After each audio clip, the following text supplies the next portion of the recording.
Presenting the Orange Blossom Trailblazers with your hosts, Catherine Cochia and Talitha Anderson.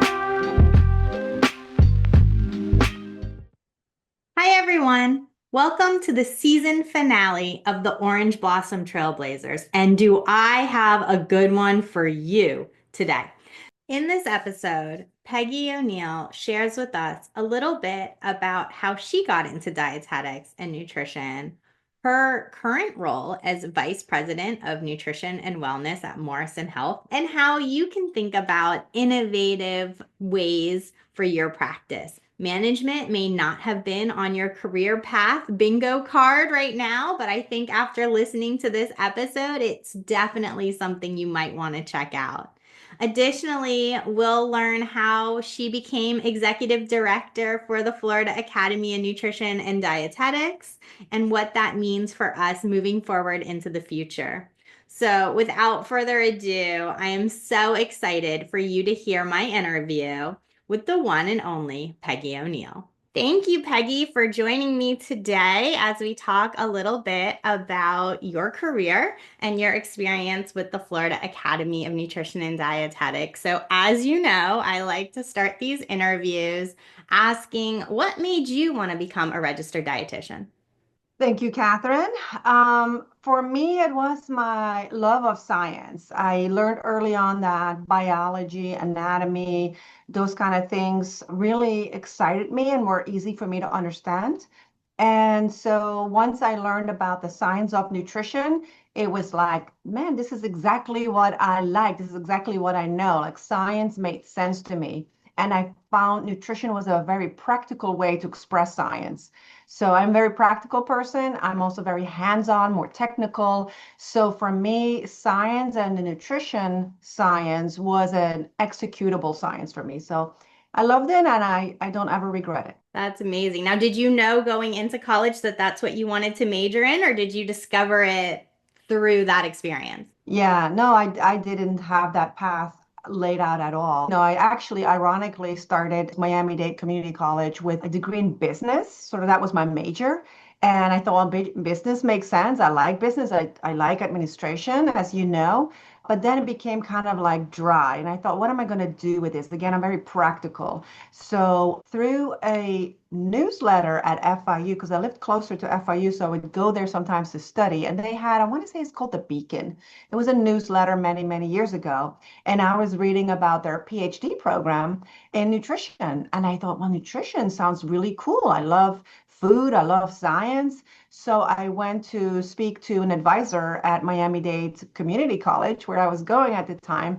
And she said, well, why don't you take a nutrition 101? And when I did that, that sealed the deal. I was in love with it. And I thought, I like this. This makes sense to me. I could do this. Oh, that's amazing. And so ultimately, you did come to FIU. You really started your career thinking about gerontology. So, older adults, you worked as part of the Center of Nutrition and Aging at FIU, and that shaped your early career experiences. Can you tell me a little bit about what brought you into the aging field? I would say it's commonly overlooked, right? Because it's so much more fun to work with like athletes or babies, but the aging population is very much in need of nutrition support. And through my work with Dr. Nancy Wellman at FIU at the Center of Nutrition and Gerontology, it was very eye-opening. And I learned a lot about the whole infrastructure around aging in the United States and all these different departments and all these different programs and all these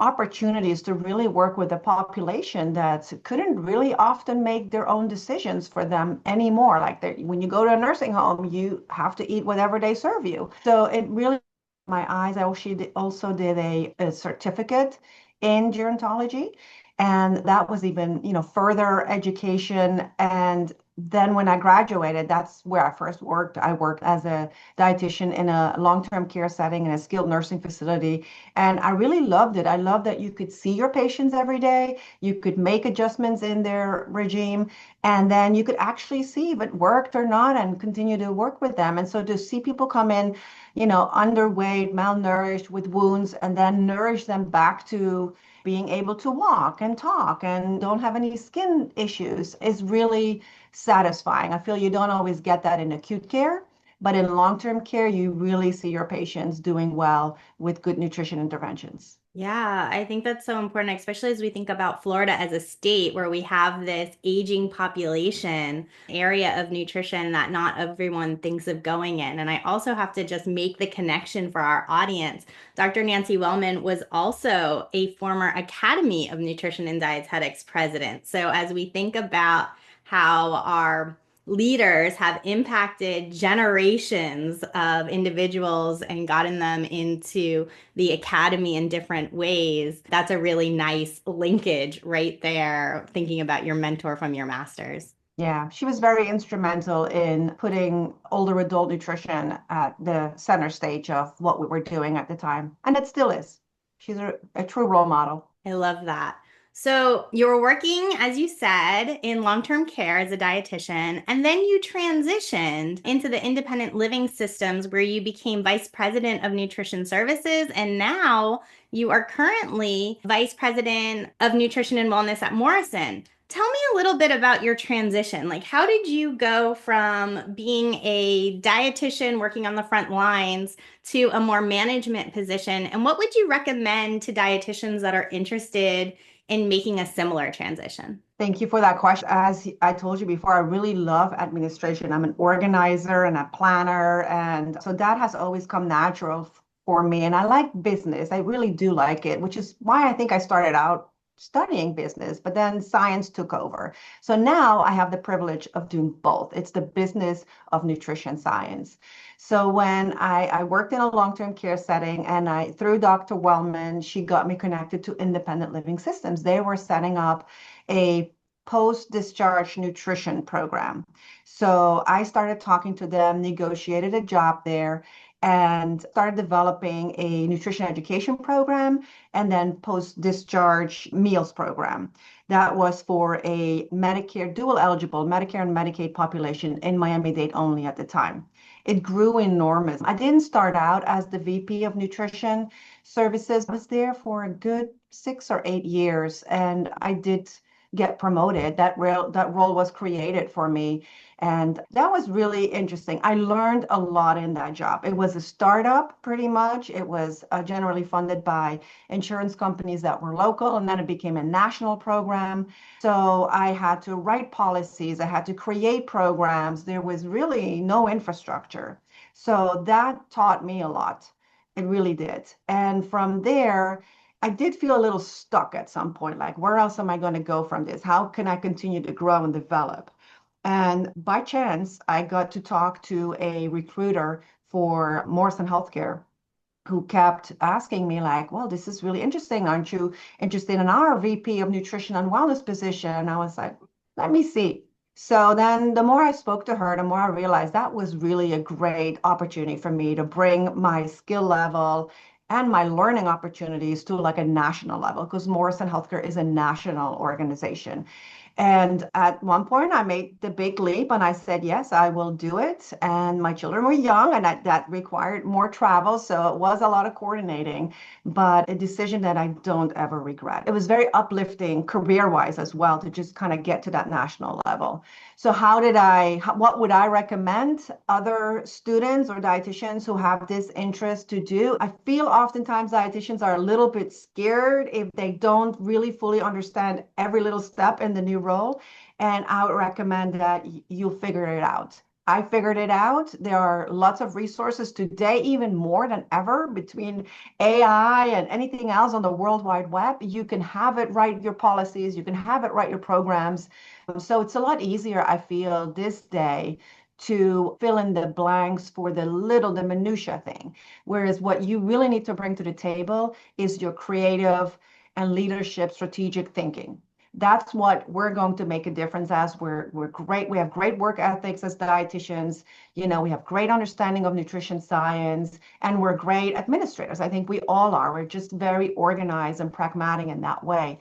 So I feel if that's your interest, just start opening doors, start applying, and don't be afraid if you don't know something. I didn't know how to fully analyze a budget or execute it, but you learn, and people are always there to teach and to make sure that you do the things you need to do well. So you may not get it on the first try, but you keep going and you keep at it. And I've been with Morrison for almost 14 years now, and it's a really great and satisfying job. I think one of the themes that we're hearing from all of our trailblazers is how they weren't scared to take a leap of faith in some ways. That, most of them have mentioned that they didn't know how to do something and they figured it out along the way. And so I think your story really showcases that as well, of some of how we get to where we want to be is not being scared and just kind of taking that leap of faith. For Yeah. those that don't understand what a vice president of nutrition and wellness is, can you tell us a little bit about what that role is? Because they might not know that that's a job possibility. Yeah, and I feel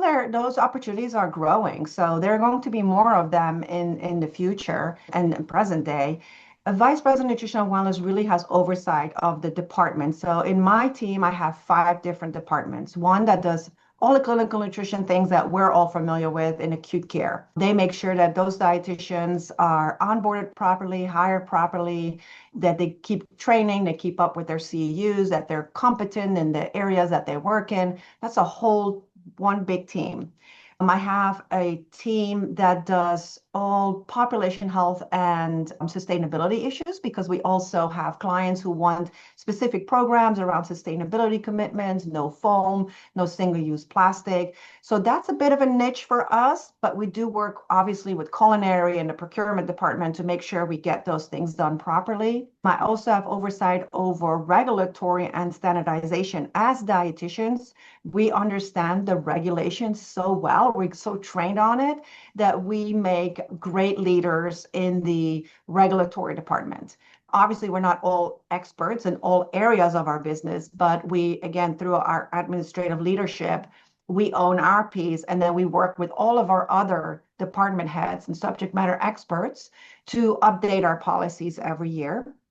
Then I have a very successful, robust internship program.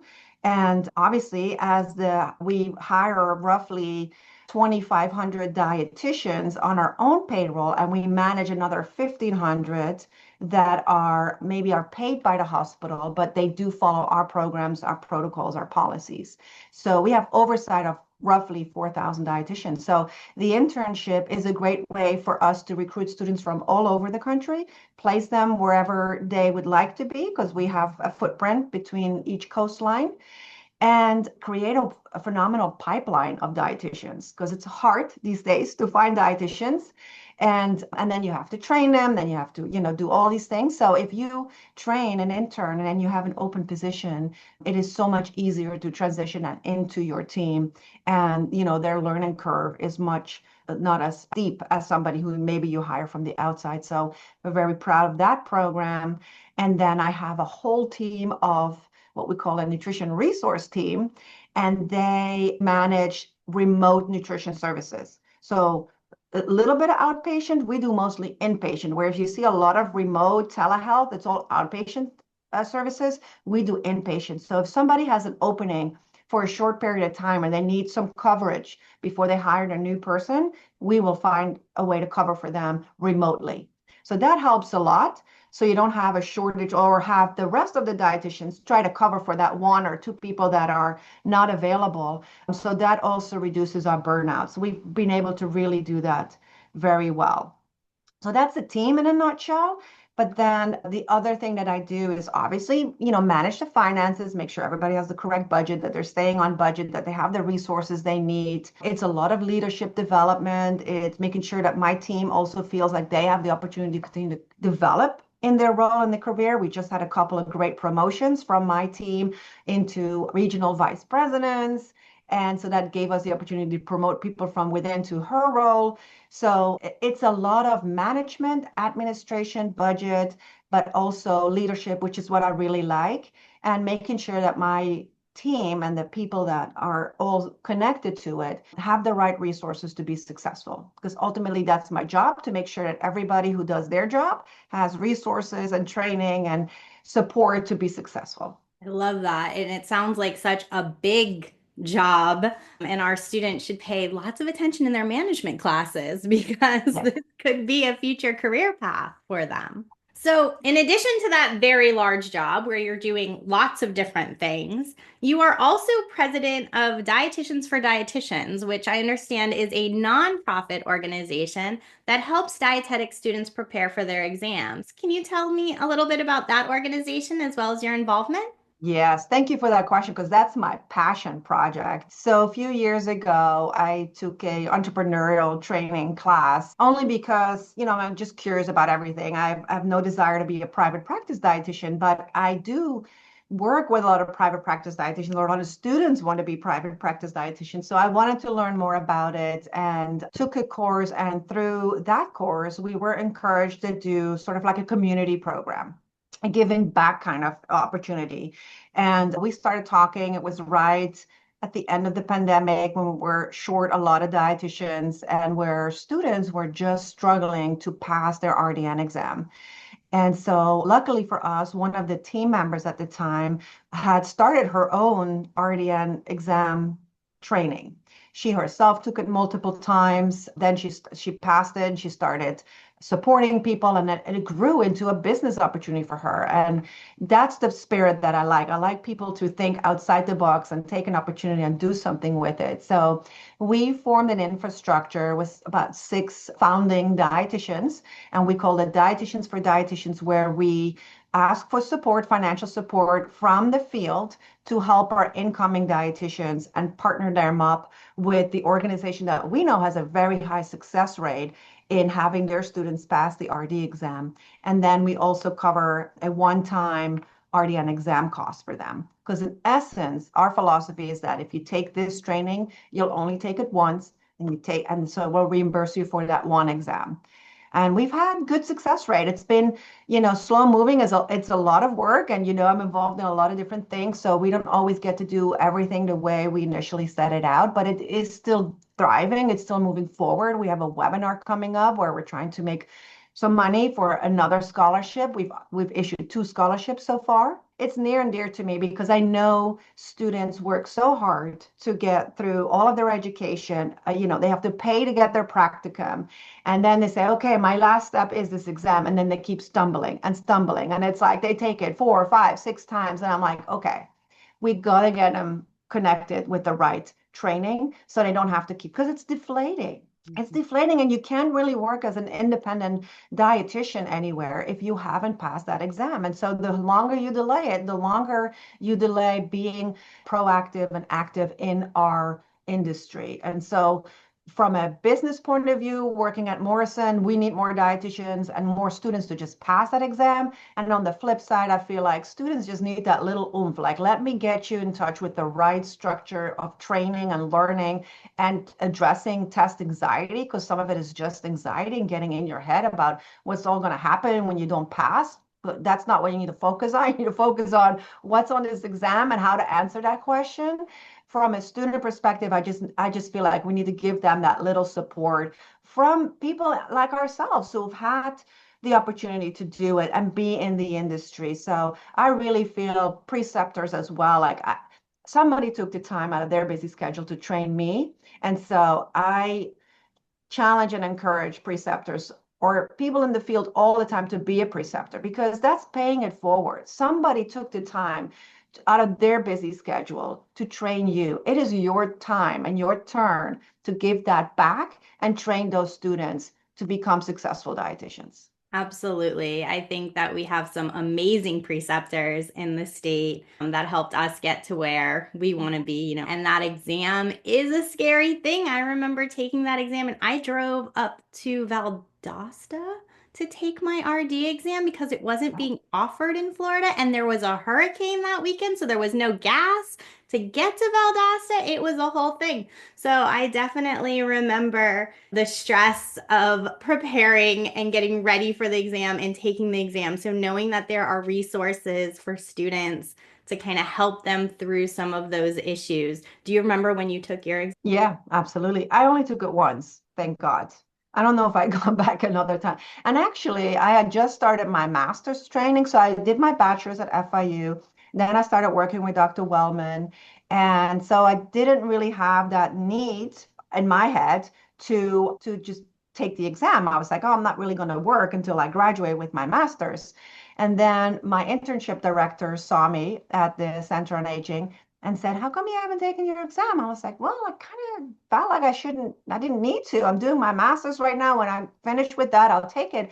And she's like, oh, it just doesn't look really great on the statistics of the program if you don't, take it within a year. Because I guess at Ascend, they don't realize people maybe are postponing it for their masters. Maybe they feel like they're postponing it and they're never going to come back.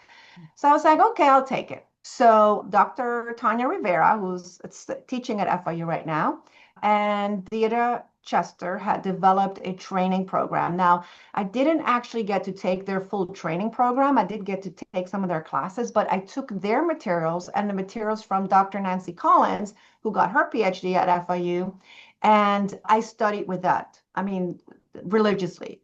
And I studied and I studied and I studied. And I think one thing tip I can give to everybody, you don't have to be an expert in everything, but there's certain things you just have to memorize, and maybe you will use them again, or maybe you don't, or you forget about it. But at the exam, they are important.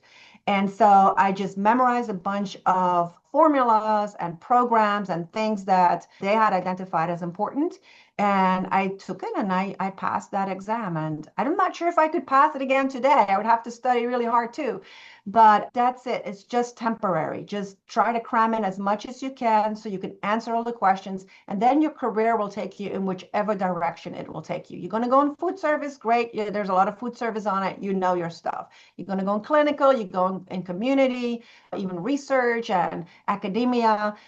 Every job will have its own resources to train you to be successful, but you just have to know at the moment what's most important for that exam. And that's it. Absolutely. I only took it once too. We had study parties. I remember us making little Jeopardy PowerPoint slides because we were nerdy like that, and would have game night study parties for the RD exam. Fun though. If you make it fun, you will remember things better. If everything that comes back to a very traumatic, which hopefully won't be, or a very fun event, your brain will actually remember those things. That's why they say make songs, make rhymes, because then you're like, oh yeah, I remember that time where Catherine tripped over a question and la la la la, we laughed so hard. So you remember those things when they're a lot of fun. Absolutely. All right, so let's transition a little bit and get into your experience with the Academy. So you became part of the Miami Dietetic Association as a student, and you've been active ever since. You've had lots of different roles in the Florida Academy, including being chair of public policy during when Bill Clinton signed the first MNT Act in 2001. You've been treasurer, president-elect, eventually president of the organization. Tell me a little bit about how you first got involved and why it's so important that we get involved in the academy. I had a professor at FIU, Stephanie Carantes, who was very involved with the Miami Dietetic Association, and she encouraged students to be involved. So I remember going to several of the meetings, and then I said, okay, I want to be involved, but I don't want to do like something too scary. So let me be like member at large so I can kind of learn about the organization. And it was the current president at the time who called me and said, I'm glad you want to be member at large, but we really need somebody to be the chair of public policy. Remind you, I didn't grow up in this country. I couldn't even vote. So I'm like, what do I do? But like I mentioned before, I take on things that I know very little about. And I said to her, okay, I will do it. So I had to really learn all these things that Americans grew up with and how a bill becomes a law and what happens, what's the difference between a state law and a federal law. And, recruit, and I would educate and tell people to register to vote, although I couldn't. And then I remember it clearly. I went on a little mini vacation and all of a sudden people were trying to reach me. And I'm like, what's going on? It was like right around the holidays. It was either Thanksgiving or Christmas. And they said, well, Bill Clinton signed the M&T Act, and you need to tell all these people to do da da da da da da da. And I was like, oh, okay. So I remember working feverishly during that holiday, getting letters up, for support and all kinds of different things on the Florida Academy's website and make sure all the districts got it. So it was a very exciting time. It really just kind of I guess I didn't expect it. I didn't expect for that bill to be signed into law. And then when it did, I was like, now what do I do? But we got through it. It was the best thing ever. And I know that the expansion of that MNT Act just got filed with the federal law. And I really hope that we can make some movement forward because it's been too long for us to be stuck with these few outpatient MNT codes. It was a great first step, but it's long overdue for us to be able to cover a lot more than just diabetes or or renal patients. I mean, that is, and it just needs to grow, and we need to have everybody's effort behind it to make sure that that's going to put nutrition on the map is when we actually have billable codes. In the healthcare industry, we're a cost center where we cost money. We don't get reimbursed. So we have to become very creative to share our value, to show our value. And so billing codes might make that much easier for us.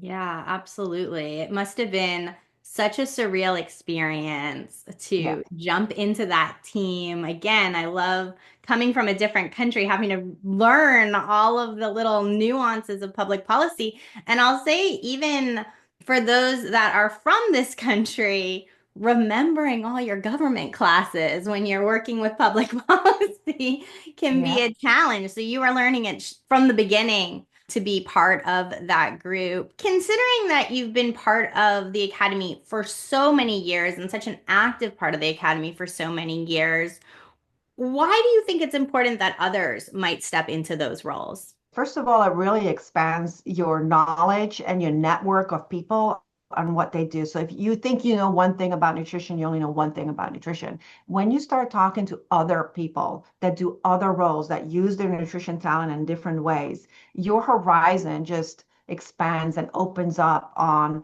all the great things you can do with nutrition. And my network has just been enormous because of all the different roles I had. So from the Miami Dietetic Association, that public policy role, then I moved to the Florida Academy because then it was like, they want you in different roles. So again, my first job that I got was because I ran into Nancy Collins, who I knew through that network, and said, I'm looking for a job. And she got me in touch with the next person that I worked for. So you just never know where your network is going to take you and all the knowledge that you have. I didn't know much about long-term care nutrition, but once I did, I was like, this is really neat. This is a really great area to work in. And so you're going to come across and meet other people and get more knowledge about ways to be functional in nutrition, and that's going to be your knowledge that gives you more opportunities to do what you want to do with your career, because again,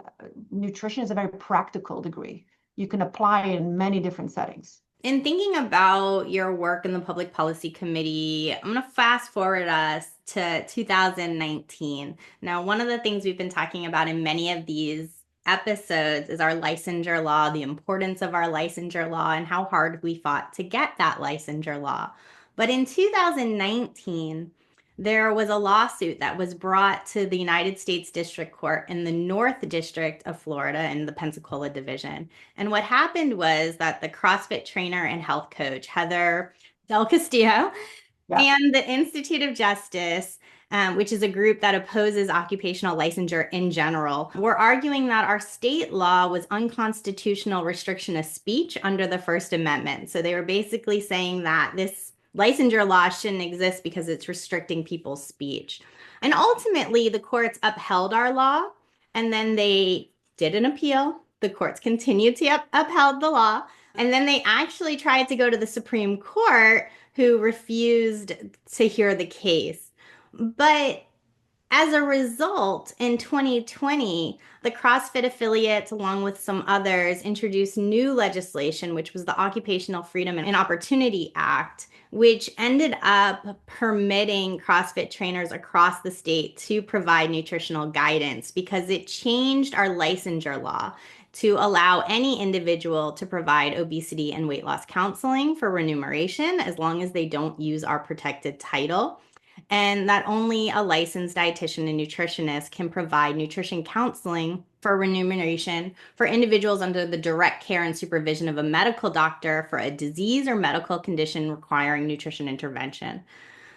Since you were a part of the Academy and the Florida Academy during this time, tell me a little bit about what it was like, what the temperature was like in Florida, what we did during this time, kind of what was going on. Yeah, obviously very tumultuous times. I want to say it was eye-opening that we were considered muffling freedom of speech and that giving nutrition advice was considered freedom of speech. I was like, that is, you could say whatever you want to say, but giving somebody advice to change their lifestyle, their food habits, and whatever can actually cause harm. So it's not, I want to say whatever. It is like, I better know what I'm talking about. And her background did not give enough evidence to show that she was really trained to give proper nutrition advice.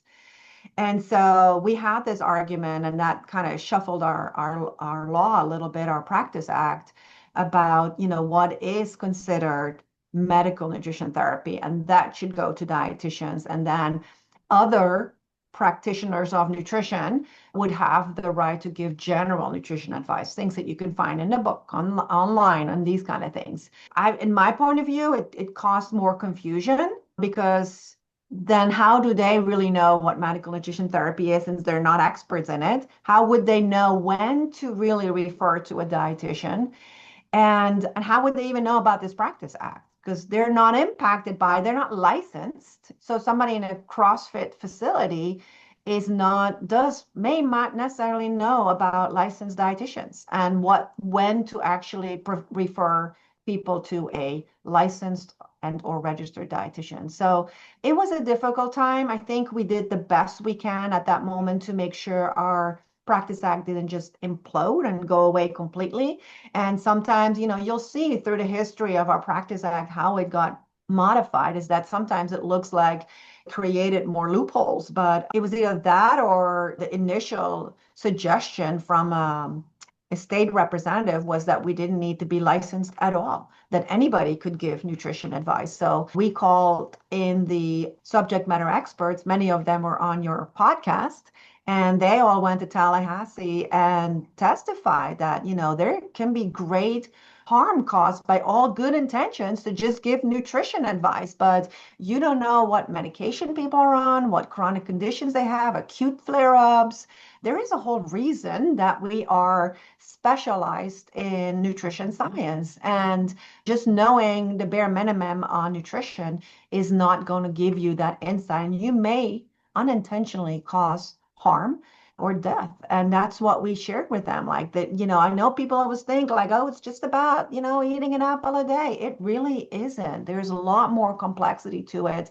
And so this is where I saw Christine Staples' podcast with you, where she mentioned just sad that there's very little awareness about what we do, and it isn't a whole lot better. We constantly have to educate people about what a dietitian does and how they're trained and how this is very different than just being in the gym and saying, eat 150 grams of protein every day, and then people have kidney problems. So that's the sad part, but I think this is where the younger generation and with current technology and social media, we can do much better. We can enhance the awareness of what we do and how we're different. And sometimes it's okay to get nutrition advice from a book. That's what you bought the book for. And maybe it's a physician. Hopefully it's somebody who knows what they're talking about. But if you want really individualized, practical advice, you should come to a registered dietitian. Back to that Del Castillo lawsuit. I'm glad she didn't win. I don't think she should have won. It's not freedom of speech. And that's what we've been battling forever since our licensure. It's not just giving general advice. It's really making sure that chronic and acute patients, or even patients living in the community with something that they're not aware of, that they get sound nutrition, evidence-based advice. I think that's so important that we're not saying, hey, you can't talk to people about nutrition. It's a hot topic. Everybody eats, everybody has opinions about nutrition. It's having this understanding of how nutrition can impact different organ systems, different disease states, different lifespan conditions, and being able to give really holistic nutrition advice when somebody is paying for medical nutrition therapy in particular that we are trying to protect with our licensure law. How does the Florida Academy play a role with the licensure law? What is the role of the Florida Academy versus just a dietitian that lives in Florida? The Florida Academy's role of keeping the Nutrition Practice Act whole and as clear as possible is from its inception, right? It was the Florida Academy and Christine Staple who went to Tallahassee and met with all these legislators to explain to them why we would need to be licensed. So we've been intimately involved ever since. There is a Nutrition Practice Council who reviews all the applications and makes sure that everybody that is becoming a licensed dietitian actually follows the law and has the training that we have outlined. So it is our continued obligation to make sure that that practice act serves the Florida dietitians the best way possible. I know we're going through a modernization of the Practice Act, and hopefully we can get some clarification in that language on, again, who needs to be a licensed dietitian, who is a nutritionist. Over the years, I feel we've watered down our licensure a little bit because we've have people in that license that are not registered dietitians. And I look forward to the day where that Practice Act can be a little stronger in its language and people don't have to wonder, like, is this medical nutrition therapy or is this not? Is this giving general advice? So when we get to that modernized and clarified language, it'll be easier for everybody who's practicing some form of nutrition to understand where they fit in, what's within their scope, what's not within their scope. So the Florida Academy is committed to making sure that that Practice Act is always serving dietitians to the best of their ability. Yeah, I think that's such an important thing to note as well is that the Florida Academy is representing dietitians in Florida, whether they're a member, non-member. The Practice Act impacts all of us as dietitians. And so they are kind of leading the charge on these legislative actions, but they're really representing everybody in what they're trying to do. So, in addition to the Practice Act, when we jumped into 2019, 2020, there was a lot going on for the Florida Academy. It was a pretty tumultuous time. We had legislative issues, and then under the leadership of presidents at the time, Melissa Payne and Mandy Lehman, the decision was made to shut the state headquarters for a variety of reasons, many which were financial related. We were right in the middle of COVID happening at that time. And right afterwards is when you stepped up as president. And your theme for that year was reset and regrow, which seems very fitting considering the times that we were in. How challenging was it for you to navigate all of these different challenges while trying to push the organization forward so that we could have a sustainable future? Thinking back about those times, they were not good. They were not good for many reasons. Number one, it was COVID. Number two, the organization went through such a dramatic change that lots of people wondered, like, well, is that the right change? Is that what we need to be doing? But there came a tipping point for us where it was just impossible to do the same thing and not run the high risk of maybe not being financially sustainable. So Melissa and Mandy had to make a difficult decision and close headquarters, scale back hours, and ultimately our staff there could not continue on. So here we were left with the blank slate. How do we pay taxes? How do we collect money? How does anything really work? There is no book. There is not a book that says this is exactly what you do every day for the Florida Academy. So a lot of it was trying to understand from the former folks, like what happened here? How does this work? How do we do this? And then trying to put the pieces together. So it was very difficult. And we finally, I felt like the year I started got to a point where like, okay, we know that we can cover our bills now. And that's how I thought of the theme to reset and regrow. It was like, okay, we're in a new starting point. Here we are. Our opportunity is to lift up. And so that's really what we did. We reset and regrow, and we had one more annual symposium virtually.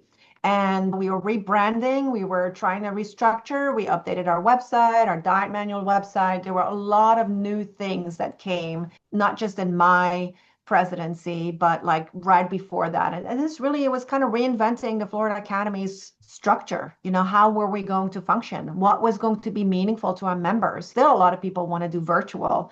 But we know that the true value of connecting is in person. There's a lot of things you can do virtually. A webinar, a this, a that, a session, a conversation like we're having.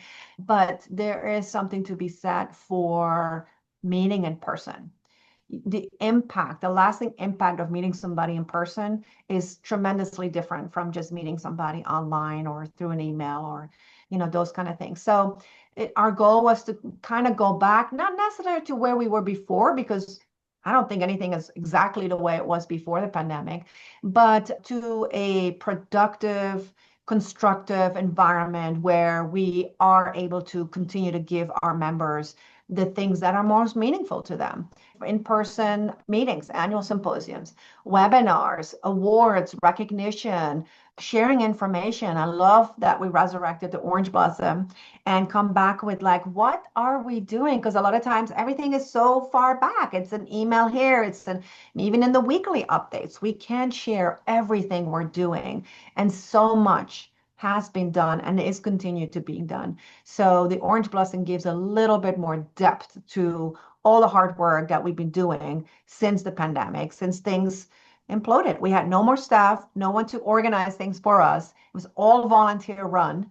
And so it was do it or the organization wasn't going to be existing, at least not in the way we knew it. Maybe the academy would have stepped in and taken over, but that's really not where we need to be. The Florida Academy has been very strong for a very long time. So no one was ready to just roll over and say, okay, take it. So here we are. Yeah, I think in 90 years, when you think about any organization that has been around for so long and has had such strong leadership, there's going to be ebbs and flows within the organization. And sometimes there are opportunities to revise and restructure and really take a good look at out what we're doing, why we're doing the things that we're doing, and how do we navigate it in a way that is going to help the membership the most. And it sounds like during that time, you really had the opportunity to step back and do that and say, hey, what is it that members actually want?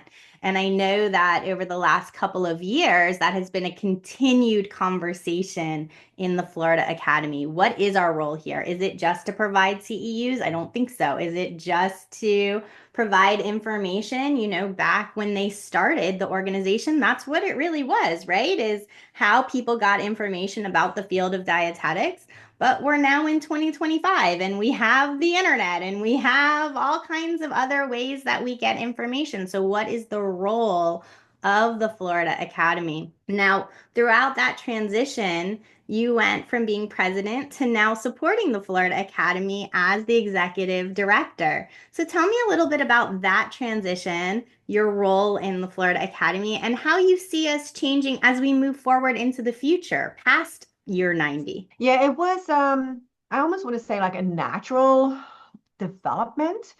I was president for almost 2 years because as I took on my role of presidency, and Mandy Lehman was my mentor, former president, and she was like, well, don't you think this is also a good time to align our fiscal year with the Academy's fiscal year, which is in October and in June, and we always started in October. So we're always a little bit like behind on where the Academy was going.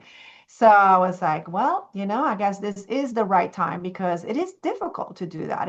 I had to stay on for another 8 months. My whole board, I had to ask them to stay on for another 8 months and give them the option to not do it. But we did it. And so it almost seemed like I had done so much administrative work for the Florida Academy, including transitioning them to a new fiscal year, setting up the budgets, making sure I work with the accountant to get the taxes done properly. Almost seemed natural for me to continue on the administration, but also I felt like the president and the president-elect and the board really need to focus on their roles. And the back end of it, the administrative part of it, that's not really a president's role. Like they get involved in it, they know about it, but that's a whole nother job. And so Mandy, Melissa, and I had been doing it for 3 years.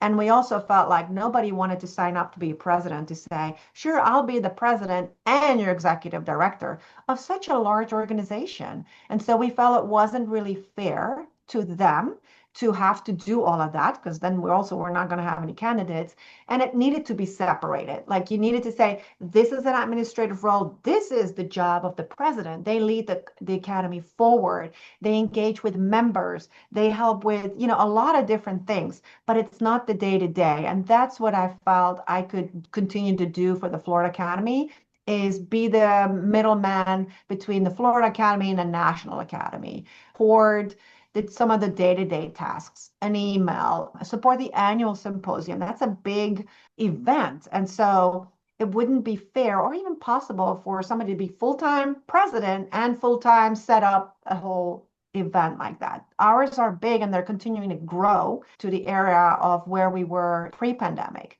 So 700 members attend. Now we're close to 400 again. That's a big to do. And so I support the Florida Academy to make sure we organize the pieces of it in a manageable way. And I take on some of that administration.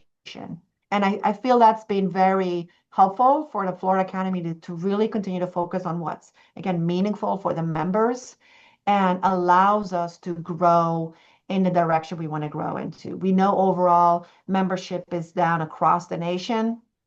Our membership is down a little bit as well, but it is coming back up, and it takes the whole board to really focus on that, like demonstrating the value to dietitians in Florida and beyond, to say this is what you'll get from being part of this organization. I feel it's setting up the Florida Academy to be successful and to really focus on the things that are most important to them. Yeah, I think, as we look back at our past again and think about how the Florida Academy was able to grow when Chris Staple took the role as executive director, having somebody with that dietitian background, but also that acumen to help manage and organize information. And now as we transform a little bit into this kind of new technological advances and new dynamic way of thinking about the Florida Academy, again, having another leader step up into that role as executive director helps the Florida Academy leadership really do the things that they're good at without having to know all of the management and business, which you have the perfect background to know because of the experiences and jobs that you've had along the way. That's what I really meant with like it was a natural flow. I have those experience in other jobs, and I knew what it would take for the Florida Academy to have that, role, because I created it with Mandy. The two of us created the entire infrastructure of what the Florida Academy would be. And so for me, it was a natural path. I don't think it would have been as easy for somebody from the outside coming in, which is why we said, okay, I'm going to, my term as president had ended, but my continued support to the academy was to help them support the administrative pieces of it. It seemed a natural flow for me to do that. And the Florida Academy is near and dear to me. I've been around, I've been working with them for 30 years and as a baby student. And so I feel like I'm connected to it. It's family for me. So you do whatever you need to do for your family. And I felt like that was the best thing to do for my family, is to be an administrative assistant, executive officer, whatever we call it. It doesn't really matter. It's to make sure that those pieces are taken care of so that the heart of the organization, the president, president-elect, the treasurer, the whole board can do what they need to do and not be bogged down with emails, communication between the academy. When are the awards due? That's things for me that are very simple to do and that are very meaningful to the board and the overall council of the Florida Academy. We're so grateful for you for stepping into that role. I can say from our current board's perspective, but I also would venture to make the statement that, one of the things we've noticed through all of these podcast episodes is that Florida has had such strong leadership over the years, not just at the state level, but also at the national level.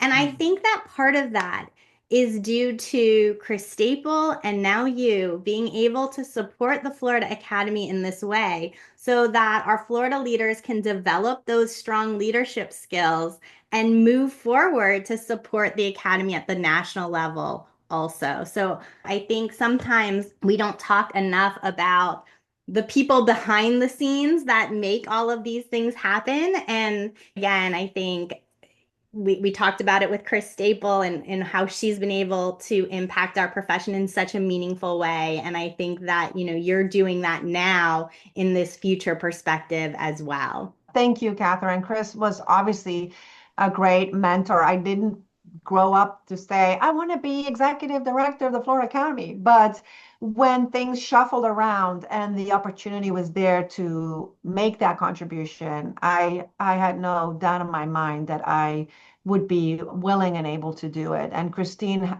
built an enormously strong legacy, and everything got shook up. And it would be a dishonor to her to not step up and make sure that whatever she built is continuing to flourish and grow. And I enjoyed watching her podcast, and she's near and dear to me for a long time. Absolutely.